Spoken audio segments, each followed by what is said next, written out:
again, when you are listening to her and making comments, she is trying to work on using her voice, volume, pitch, rate, and quality to reflect and add meaning and interest to her message. She wants to use pauses to enhance her message and make sure that she is using vocal variety smoothly and naturally. Pam Howd had a pretty witty introduction written up, but when I went to add something to the agenda, it disappeared. So I can tell you that she is speaking about a colleague that passed away last week. Please help me welcome Pam Howd with her speech titled, "To Live a Life Worth Living, a Tribute to Ray Lenze, former MDOT employee."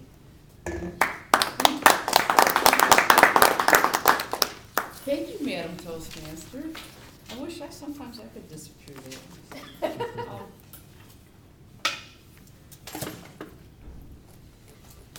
Thank you, Madam Toastmaster. Thank you, fellow Toastmasters.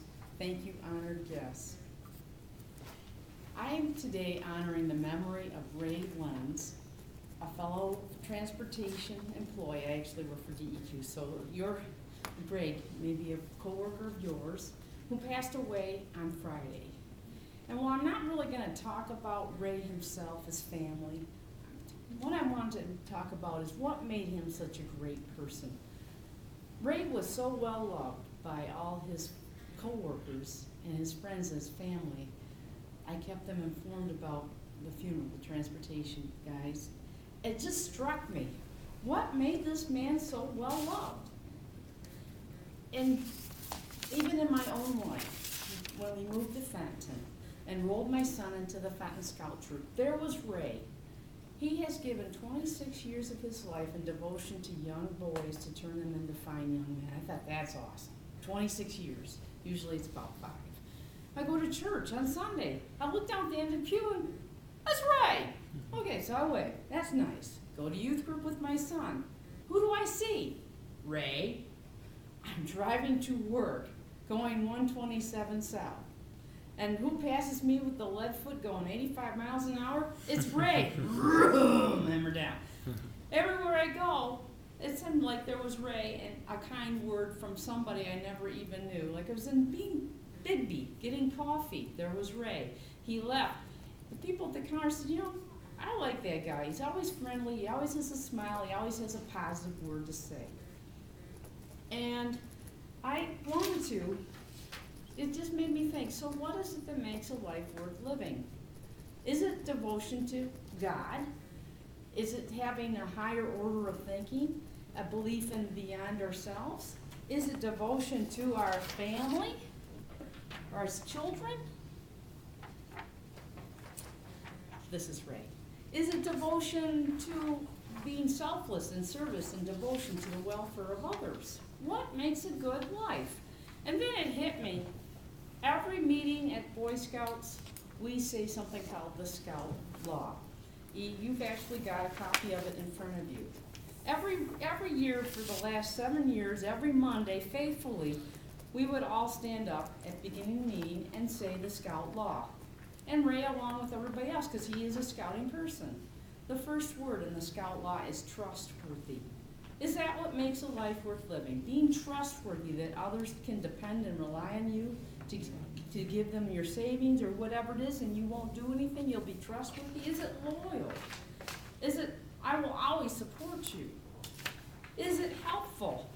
I will go out of my way to give you aid if you so need. Is it being friendly? I think that one stands for itself. Friendly is a big part of it.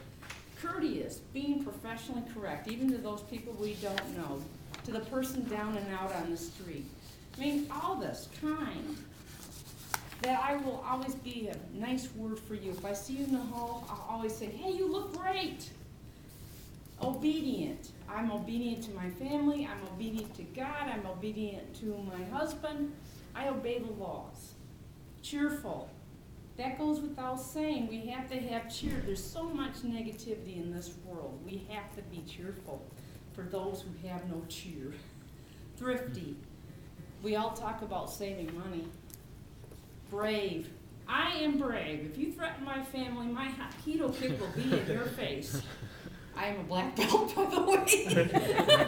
I don't practice anymore due to knee issues, but clean. Hey, I took my shower today, I'm fresh and reverent. That goes without saying. Now, clean. A bit about clean and service to others.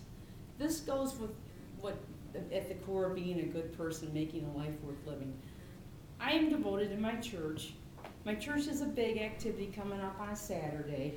On Saturday, we have 7 gentlemen being ordained reverends, priests. The gardens were awful. I told the minister, I said, listen, can I weed the gardens, please? So he said, well, go ahead. We don't have a gardener due to tough times. We can't afford one. So I weeded the garden.